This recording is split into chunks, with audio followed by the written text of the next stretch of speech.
For 3 consecutive days, French infantrymen suffered under accurate German bombardment. Over 4 million soldiers had been mobilized for an offensive against Germany to occupy the Saarland. However, the Siegfried Line, a series of impenetrable fortifications, was heavily defended by over 33 German divisions, pitched against the more than 65 divisions of France and the United Kingdom. While the infantry was pounded by German artillery, tanks were being decimated by the numerous minefields across the region, making the advance lose its momentum.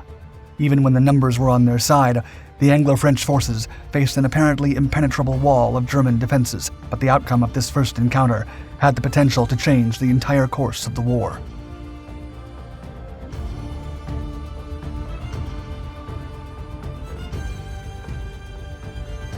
Germany rises.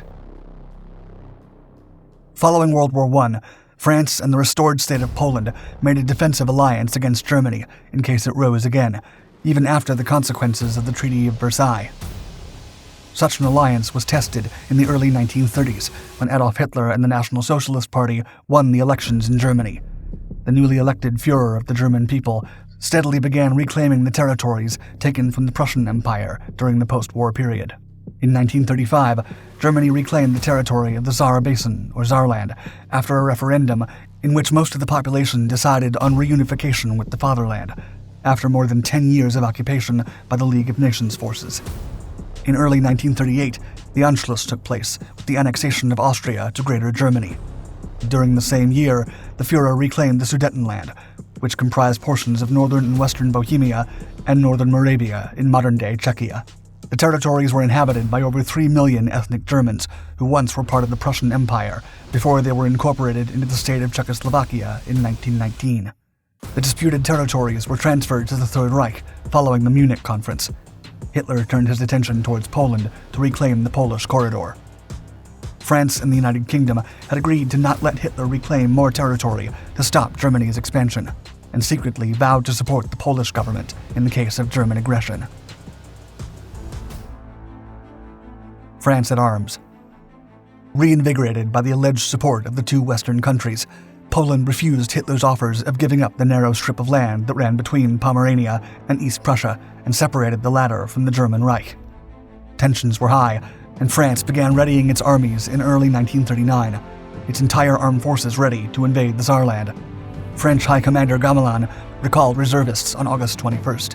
Poland's refusal led the Third Reich to invade on September 1st, 1939. 2 days later, the United Kingdom and France declared war on Germany after issuing an ultimatum of backing down that was ignored by Hitler. The dice were cast, and the three nations were now at war, despite Hitler's insistence on preserving peace with the two Allied forces. This led to an 8-month period later called the Phony War, due to the limited military operations conducted by the three European powers. The Anglo-French battle plan called for a swift occupation of the Saarland that was expected to end by mid-September 1939. It would be followed by a full-scale assault across Germany by transporting additional troops. However, for the operation to succeed, the French forces were required to breach the Siegfried Line at France and Germany's border. It would not be easy, despite heavily outnumbering the German garrison. Siegfried fortifications. The Siegfried Line was heavily defended through a series of bunkers, machine gun nests, minefields, and artillery emplacements. It was superior to the French Maginot Line in almost every way. Germany had spent 4 times the amount of concrete and twice the amount of steel as the French. The West Wall comprised more than 11,000 concrete emplacements with sophisticated bunkers, guns, and mortar emplacements. Moreover, the fortifications had an extra layer of protection in the form of S-mines or bouncing Bettys, anti-tank mines, and other obstacles that would make it difficult for the infantry, armor, and artillery to advance into Teutonic territory. The French military was unprepared to deal with the sheer number of mines scattered across the Siegfried Line. There were not enough mine warfare units attached to the attacking forces, and the advance would be tedious and slow. Although the numerous French artillery pieces could pound the German defenses, the military and natural obstacles would pose a serious threat. Besides the mines, the French artillery faced the Rhineland, full of forests, rivers, and hills that greatly favored the defenders.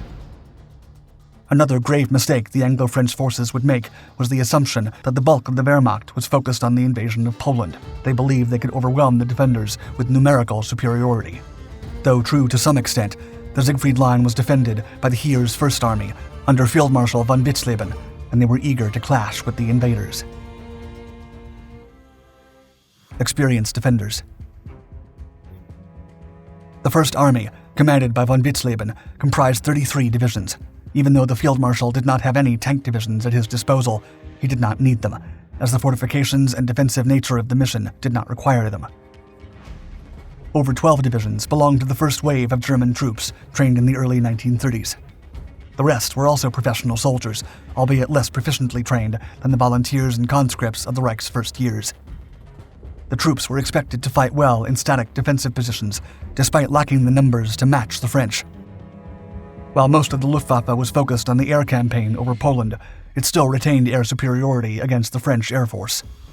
There were over 1,300 German aircraft in the region, comprising over 500 Bf-109s, 500 HE-111s, Stukas, and other aircraft. Many of these pilots had participated in the Spanish Civil War as part of the Condor Legion, and had also trained many novice pilots, giving the Germans a tactical edge over the French pilots, who had not seen air combat since the last days of World War I. The French Air Force had 1,350 operational aircraft, including 450 fighters, 360 bombers, and other warplanes. However, few were as advanced as the German models, and their pilots lacked the combat experience of the seasoned Luftwaffe airmen. Strength in numbers.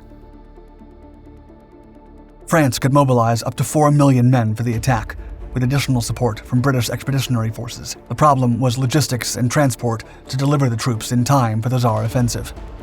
The French Republic had over 20 divisions during peacetime. It rapidly rose to over 65 divisions, with 10 of them deployed on the Italian border. Besides the infantry divisions, the French had 2 armored divisions, 2 armored brigades, and 40 tank battalions.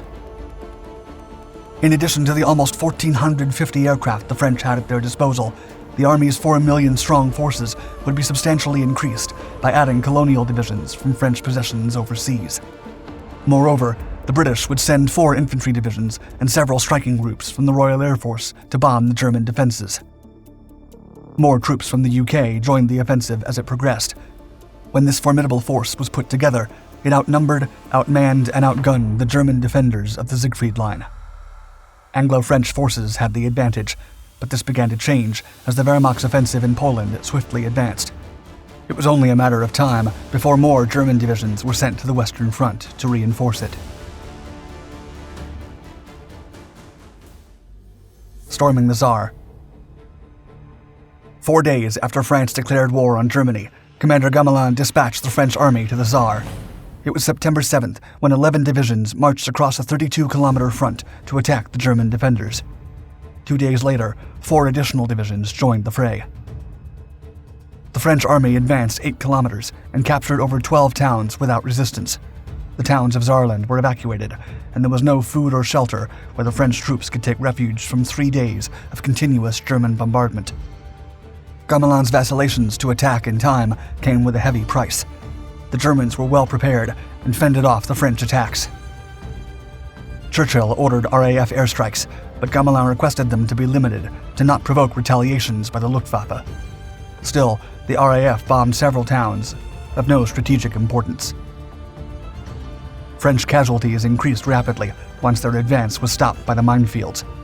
As expected, the mine warfare units were insufficient to cover the French divisions, and some sectors were immobilized. The mines destroyed countless artillery pieces and tanks, essential for keeping the momentum. By September 12th, over 85 French and British divisions engaged 34 German divisions. Despite having numerical superiority, the French offensive was halted on September 12th after Gamelin ordered his troops to withdraw when they were close to the primary defenses at the Siegfried Line. The Germans had suffered over 400 casualties, while the French toll rose to 3,000 men. A symbolic offensive. Gamelin's reason for ordering the French withdrawal was related to Poland. The Soviets had already invaded the country from the east, and there was no hope of liberating the country from the Germans and the USSR. Ultimately, the Saar attacks proved to be a mere token of French commitment to the Polish cause. In post-war analysis, German commanders explained that Gamelin's offensive could have breached the Siegfried Line and allowed them to attack Germany. Still, Gamelin's slow reaction time led to its failure. Thank you for watching our video.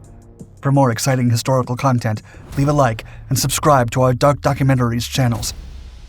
Also, remember to hit the bell icon to be notified of our newest videos, and never miss out on the action of history's greatest battles.